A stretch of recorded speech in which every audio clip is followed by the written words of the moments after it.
Sous vos applaudissements, Ouais. Thomas Rozek, Danny Boone. Caméra, mesdames et messieurs. Allons-y, hein. Allez, tant qu'à faire. Allons-y. Bonjour. C'est moi Orson Welles. J'aime pas trop les voleurs et les fils de pute.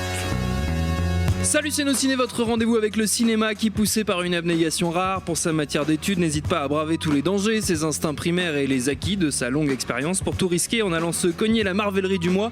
On fait un beau métier, hein, faut pas croire, mais des fois c'est pas simple. Bref, tout ça pour dire que, comme vous l'aurez compris, nous allons prendre une vingtaine de minutes pour évoquer Black Panther, nouvelle entrée dans l'interminable univers cinéma de Marvel.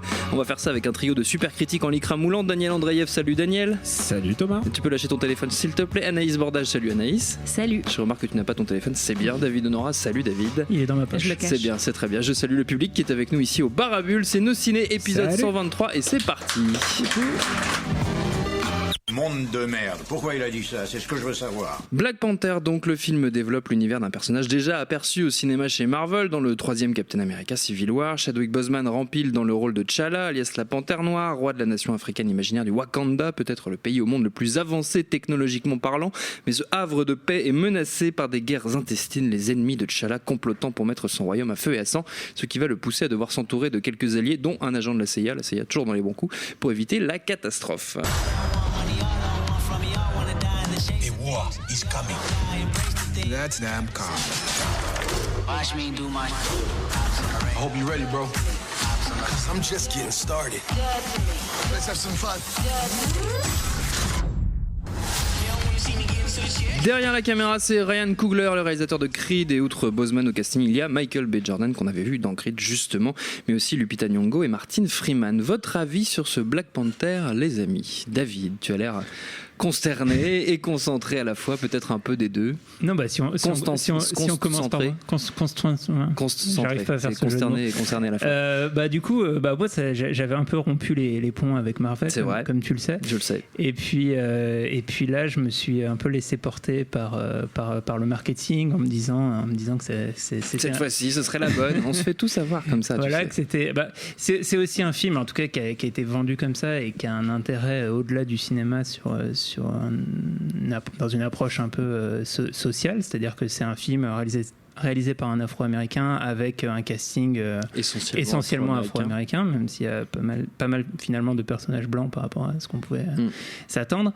Et puis en fait, ça n'a pas duré très longtemps pour moi. Je me suis très vite retrouvé dans l'univers Marvel qui, moi, me pose problème avant tout visuellement, parce que, enfin, pour moi, j'ai l'impression que c'est toujours la même soupe. C'est-à-dire que l'univers étendu est tellement bien construit en tant qu'univers que visuellement, c'est toujours la même chose. Et en fait, c'est sans aspérité. C'est-à-dire qu'il y a très très peu d'idées visuelles, d'idées de mise en scène, même de gros plans, en fait. Enfin, la construction des films d'un point de vue visuel est hyper uniformisée, et c'est encore le cas dans ce film.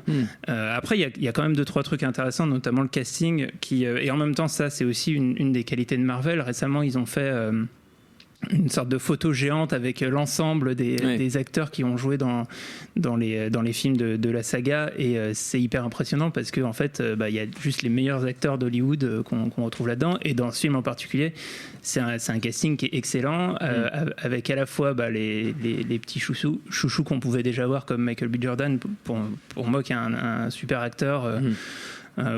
Que j'aime en particulier, et qui là vole un peu la vedette dans ce film-là.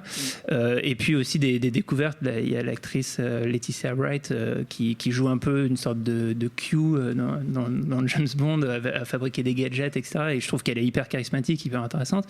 Donc le casting, pour moi, il est là.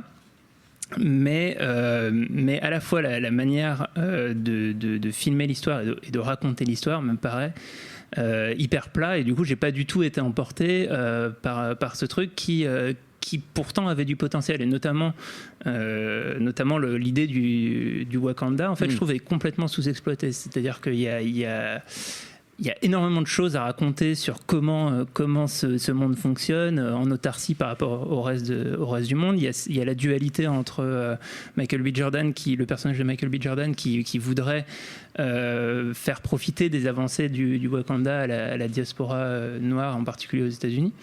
Et en fait, tout est traité en surface pour, au final, rejouer des archétypes qui ont déjà été rejoués. Le film, on entend pas mal de comparaisons avec Le Roi Lion ou relecture d'Hamlet. Au final, c'est la même chose, mais on a l'impression d'avoir déjà vu l'histoire. On a l'impression que les enjeux sont très faibles, et du coup, je me suis pas mal ennuyé, et au final, pour pas grand-chose, quoi. Anaïs, est-ce que tu t'es ennuyée aussi ? Je me suis pas ennuyée. Après, effectivement, il y a les petits défauts de Marvel qui sont là. C'est clairement qui sont des fois des gros défauts quand même.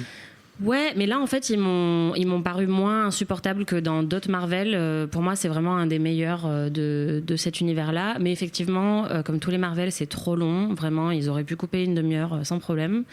Visuellement, effectivement, j'étais un peu déçue. J'attendais un peu plus de Ryan Coogler, des scènes d'action avec Creed. Il a pris une franchise et il a quand même réussi à faire des trucs vraiment à lui, quoi. Notamment des scènes de combat en plan séquence qui était vraiment cool. Et là, j'attendais un peu le même moment, quoi, le moment où j'allais me dire putain, il a fait un truc incroyable. Et ce moment est jamais vraiment venu. Après, visuellement, je trouve quand même que les décors sont très très beau, et surtout moi j'ai été vraiment frappée par les costumes qui sont incroyables. Le travail sur les costumes est vraiment vraiment excellent. Les gens parlent déjà d'Oscar 2019 pour les costumes. En gros, c'est un mélange entre tradition de la diaspora africaine et modernité, puisque c'est censé être une nation un peu futuriste, très en avance, oui. Et vraiment, chaque scène, que ce soit les costumes de combat ou les costumes juste de la vie de tous les jours, étaient incroyables. Pour ça m'a vraiment frappé visuellement, et ça rattrape un peu tout le reste, le côté un peu brouillon qu'on retrouve dans tous les Marvel. Et après, au-delà de ça, moi, j'ai quand même aimé justement la dimension politique, parce qu'on ne retrouve pas ça dans beaucoup de ces films-là. Généralement, ils sont tous en train de chercher une boule magique qui fait des trous dans l'espace. C'est quand même très abstrait, quoi, comme combat. Et là, on a quand même, alors effectivement c'est un cliché, mais on a quand même l'opposition Malcolm X versus Luther King, qui est certes un peu vu et revu, mais qui rajoute une dimension politique que t'as pas dans tous les Marvel, quoi. Et comme tu disais, Michael B. Jordan, en fait, dans le rôle du méchant, il est incroyable, et le méchant est super bien écrit, parce que c'est pas juste un méchant caricatural ou une espèce de grosse pierre, pareil, violette. Oui, comme dans le dernier d'ici, où je suis méchant parce que je suis méchant. Ouais, voilà, là, c'est vraiment, en fait, tu te dis à plein de reprises, en fait, je comprends pourquoi il est vénère, quoi. Il veut vraiment, alors comme tu disais, que Wakanda fasse profiter au reste du monde de ses avancées futuristes, mais il veut aussi juste un soulèvement violent, parce qu'il est complètement vénère de toutes les injustices et de l'oppression que subissent les Noirs dans la société dans laquelle il vit. Il a grandi à Auckland. Et du coup, c'est un méchant vachement nuancé qu'on n'a pas l'habitude de voir, je trouve, dans ces films-là. Et bon, évidemment, il vole la vedette à tout le monde parce que c'est Michael B. Jordan et il est incroyable.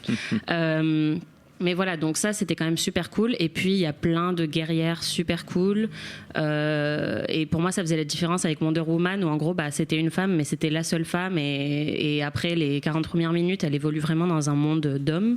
Là, il y a autant de femmes que d'hommes. Elles ont le même rôle au sein de l'armée, au sein du développement des technologies, au sein de la politique que les hommes.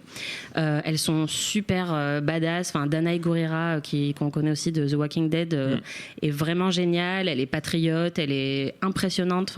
Et en fait, qu'il y ait autant de personnages comme ça dans un film qui n'est pas sur les femmes, en fait, contrairement à Wonder Woman, c'est juste un détail en plus qui montre que Ryan Coogler s'intéresse aussi à ses personnages féminins autant qu'à ses personnages masculins, quoi. Et après, juste en même temps, avant de laisser parler Daniel, il y a, par exemple, le personnage de Lupita Nyong'o, c'est un peu un faire-valoir qui est là pour dire au héros, pour lui remonter le moral, etc. Je trouve qu'elle a un rôle qui est hyper décevant. Elle fait rien activement dans le récit, à part rebooster le héros, quoi. Non, elle a quand même des ambitions justement qui sont pas du tout liées à lui et à sa vie, et justement c'est un peu un problème parce que lui il aimerait qu'en gros ils soient ensemble, et sauf qu'elle veut faire de l'humanitaire, et elle est aussi poussée par des ambitions professionnelles entre guillemets, ce qu'on voit pas tout le temps dans ce genre de rôle, comme tu dis, de faire valoir. Mais ouais, et puis elle est douce, alors que justement t'as d'autres personnages dans le film qui sont plus combattantes et guerrières, et c'est cool aussi de montrer qu'il y a des personnages féminins qui peuvent être déterminés et forts tout en étant doux, pacifistes. Enfin, je trouve qu'elle est plus complexe que juste un personnage de faire valoir, quoi. Par contre, avant de laisser parler Daniel, le seul problème c'est que Daniel a tout le temps. Mais le problème c'est que le personnage principal, Black Panther, est vraiment pas intéressant, quoi, pour le coup. C'est con parce que le film s'appelle Black Panther, un peu du coup, con, voilà. ça, tous les autres sont géniaux, mais lui il aurait dû faire sans lui. Ah là là, Daniel. Voilà. J'étais partagé. D'abord, j'ai aussi la Marvel fatigue que connaît David, c'est-à-dire à chaque fois on se dit oh merde, et qu'est-ce que je fais là, et en sachant qu'il y en a 3 cette année, sans parler de Venom, sans parler des autres, genre on se dit oh merde, celui-là, pourquoi celui-là? Et, visuellement je l'ai trouvé quand même souvent très dégueulasse, c'est-à-dire du fond vert à tout va. Les décors notamment. Ils regardent le Wakanda, mais enfin pas le Wakanda, mais non, c'est surtout quand ils essayent de faire la prairie en fait. Dès qu'il arrive dans la jungle, je me dis putain, c'est une jungle en carton, tu n'y crois pas une seule seconde. Et donc au début j'étais un peu parti sur une mauvaise base avec Black Panther, mais il y a un truc qui est important pour moi, c'est aussi la compréhension des personnages, et souvent les films Marvel ne l'ont pas, et parfois il faudrait un réalisateur génial qui n'y est pas. Je pense par exemple, tu vois, Doctor Strange, j'aurais aimé voir, tu vois, un combo Del Toro, Aronofsky, tu vois, un truc peur là, mais ouais, non, mais tu vois, un truc fou, un truc contre nature, un truc délirant, quoi. Et souvent il manque le coche. Je trouvais que par exemple Captain America 1 et 2 par exemple, ils comprenaient la nature de Captain America, et depuis quelques films c'est vraiment c'est n'importe quoi, c'est gag sur gag, et c'est un film déjà qui n'essaye pas de faire trop de gags. Déjà j'ai apprécié qu'il ait un ton différent, et surtout il a une compréhension du personnage. Et alors qu'est-ce que c'est que Black Panther? C'est ce que vous avez dit, il y a une portée sociale à ce personnage. C'est quand même, il fallait expliquer pourquoi ce mec est dans les Avengers, et en même temps il se bat contre des punks dans la rue, et il est street level, et en même temps c'est un souverain. Donc il y a plusieurs facettes à ce personnage qui sont très complexes et qui ont été quand même très très très bien étudiées par Coogler. C'est-à-dire que on sent quand même, c'est un des rares super-héros souverains, et en même temps pourquoi il irait aider, pourquoi il lui donne une motivation, à défaut de lui donner un arc. C'est ça le problème, c'est ce que Anaïs avait bien souligné, c'est que il n'a pas d'arc narratif en fait. Il arrive dans son pays, c'est le bordel, et il doit résoudre un peu les merdes qui se passent. Ce qui laisse la place quand même à Michael B. Jordan, qui est, je pense, le meilleur méchant du monde Marvel que j'ai vu à ce jour, parce qu'il a une vraie motivation. Et ça, c'est un truc qui est surprenant, parce que je vous ai dit, visuellement c'est dégueulasse. Donc le troisième arc, le troisième partie du film où ça se bastonne en images de synthèse, t'y crois pas une seule seconde, ils se battent comme des bouffées de chiffon, enfin c'est à la limite de l'Iron Fist par moment. Et, sympa quand même. Et en même temps, et c'est ça qui est intéressant dans ce film, c'est que tu comprends la motivation de tous les personnages qui sont là. C'est vrai que ça prend son temps pour installer son histoire, mais il y a plusieurs factions, il y a plusieurs tribus dans le Wakanda, et il y a plusieurs éléments qui sont très conflictuels, et tu comprends pourquoi les gardes du corps et tout d'un coup ils prennent un parti pour Black Panther, pourquoi ils sont pour le camp de Michael B. Jordan. Tu comprends Michael B. Jordan, qui est vraiment un personnage très, très intéressant. Et alors évidemment, comme tous les méchants du monde Marvel, il est obligé, il passe l'arme à gauche, mais en même temps, spoiler, désolé, mais si tu l'as pas deviné, enfin je veux dire, c'est le 18e film Marvel, je devrais le dire avant, c'est le 18e film Marvel, tu vois, mais en même temps il dit des choses très très dures, genre je ne vivrai pas enchaîné, tu vois, des choses. Il pousse la métaphore très très loin, donc Malcolm X et Luther King, mais sans jamais les nommer, et il comprend complètement la métaphore de ce qui signifie. Et alors vraiment, alors là c'est pour moi, c'est mon petit côté geek et fan, je suis très fan de Black Panther. C'est un personnage auquel je me suis identifié tout de suite quand j'étais petit, et je ne sais pas pourquoi, parce que c'était l'outcast, c'était vraiment un outcast. Il était espion dans les Avengers, et le Wakanda est vraiment, j'adore le Wakanda de Jack Kirby.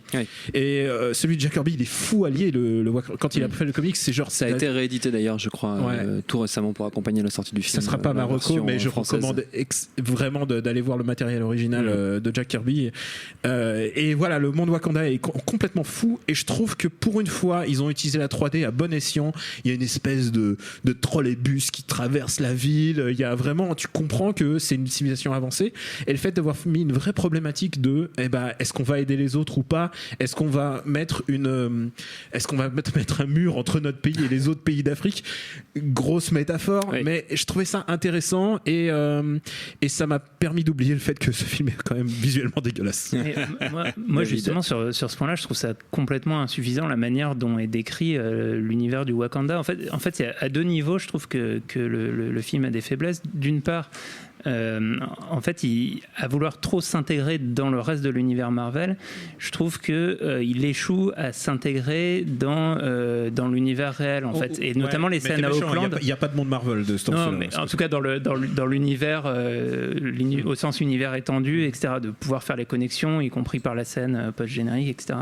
Et il y a une scène pour moi et en plus c'est la première du film et qui ne fonctionne pas, cette scène où tu vois les gamins jouer au basket en bas de l'immeuble. C'est tellement, enfin, la manière dont c'est réalisé, sans idée et sans propos, en fait, c'est-à-dire que la scène est uniquement illustrative pour ensuite monter à l'étage et présenter les personnages, etc. Et du coup, il y a un énorme problème d'intégration de l'univers dans le réel, dans ce que c'est censé raconter. On parle quand même excuse-moi, Anaïs, on parle quand même d'un pays imaginaire, magique, au milieu de l'Afrique, quand même. Exactement, qui est invisible des autres pays. C'est quand même de la magie et tout ça. Mais du coup, à mon sens, pour que ça ait de l'intérêt et pour que ça puisse résonner en nous, c'est pertinent en fait de le connecter à la réalité et qu'on puisse faire les liens. Sauf que là, c'est dans une sorte c'est-à-dire que l'univers réel du film, enfin notre univers, paraît aussi fake que le monde imaginaire. Et d'autre part, le monde imaginaire en particulier, qui pose plein de questions, c'est-à-dire comment fonctionne leur économie? Est-ce qu'il y a des minorités dans leur économie? Est-ce qu'il y a des gens qui souffrent? C'est-à-dire est-ce que pendant que certains dorment dans des putains de palais, est-ce qu'il y en a qui bossent pour les autres et qui sont opprimés? Toutes ces questions sont complètement éludées par le film, en gros, en un plan sur fond vert de décors que moi je trouve qui n'ont aucun intérêt, les décors. Alors, moi, je suis d'accord sur les costumes, mais sur les décors, je trouve ça d'une pauvreté absolue. C'est-à-dire que ça n'invente rien. Attends, le trolleybus dans une ville futuriste, on a vu ça 50 000 fois au cinéma. Enfin, à aucun moment. C'est 2018, tu vois l'époque. Oui, mais je veux dire, mais à aucun moment tu vois quelque chose de neuf dans ce film en termes de décors et de création visuelle. Enfin, mais je trouve que ça fait très Kirby. Et moi, ça me plaît suffisamment. Ça te suffit. Mais David, il voulait une série documentaire de 10 épisodes sur la sociologie du Wakanda. Écoute, peut-être sur Netflix. Wakanda Uncovered. En parlant d'un truc que j'ai plutôt apprécié, parce que vraiment après les films Marvel, il faut vous prendre, tu vois, partie par partie. Il y a des petits éléments que tu aimes. C'est comme mon nom, tu vois, genre il y a ça que j'aime bien et tout le reste c'est un peu pourri. Du coup, j'appelle pas ça aimer un film personnellement, mais vas-y, continue. Non, mais bon, après on en est réduit souvent à ça avec les films Marvel. Et moi j'ai adoré le passage où il rentre dans un casino et on voit Bossman. On n'a jamais vu ça récemment dans des films Disney. Mais on voit Bossman et donc c'est deux gardes du corps et il y a une vraie proposition de proto-film de James Bond et ça dure malheureusement que 3 minutes, mais j'ai trouvé ça génial de les voir tous les trois en costard en train de cesser d'espionner des Coréens et des machins. C'était plutôt rigolo. Après c'est vrai que d'ailleurs le proto-film James Bond, et ça c'est plutôt un bon aspect du film, c'est-à-dire d'essayer de s'inspirer d'un autre genre pour décliner, parce que être simplement un film de super-héros, au bout d'un moment ça tourne en rond, et là il y a une idée pas mal. Et moi d'ailleurs, si j'ai un petit truc à picorer et à sauver du film, c'est le personnage de Letitia Wright là, qui moi je trouve être une actrice, pour moi c'est une star en puissance. Elle va avoir je crois un tout petit rôle dans le prochain Spielberg Ready Player One. J'ai envie de la suivre. Je pense qu'elle a vraiment beaucoup de potentiel et tous les acteurs sont super, vraiment, mais voilà. T'as eu ton cheesecake. C'est super, mais voilà. Avant de se quitter, c'était bien. Vous connaissez les règles de la maison. On prend une poignée de minutes pour faire quelques recommandations à destination de nos auditeurs. Je vous incite pas forcément à rester dans l'univers Marvel. Vous savez bien que vous êtes, ceci dit, totalement libre de vos choix. Anaïs, qu'as-tu choisi? C'est peut-être pas très original, mais Fruit Valley Station, le premier film de Ryan Coogler, voilà, qui était Vraiment, pour moi, une révélation quand je l'ai vu, et je me suis tout de suite dit, je veux suivre ce mec, Ryan Coogler, et pour l'instant, j'ai aimé tout ce qu'il a fait.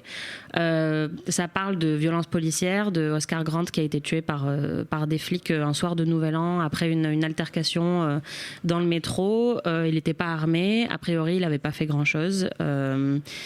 Et il était à terre et il a été tué. Et il a été filmé par plein de gens qui étaient dans le métro. Donc c'était un des premiers cas de violence policière aux États-Unis. Et on sait qu'après il y en a eu beaucoup. Et c'était aussi Michael B. Jordan qui commençait vraiment sa carrière d'adulte, quoi, parce qu'il avait fait The Wire, Friday Night Lights, voilà tout ça. Et là, il était bouleversant. En fait, le film ne se concentrait pas du tout sur le procès ou sur la vie des flics ou quoi que ce soit, ou sur l'affaire un peu judiciaire. Il se focalisait vraiment sur la dernière journée d'Oscar Grant. Et il voulait juste humaniser en fait cette personne qui avait été tuée et dont on ne savait pas grand-chose. Et Michael B. Jordan remplissait très très bien le rôle d'Oscar Grant. C'était juste super et je l'ai revu plusieurs fois. J'adore ce film. Ouais. Parfait. Daniel?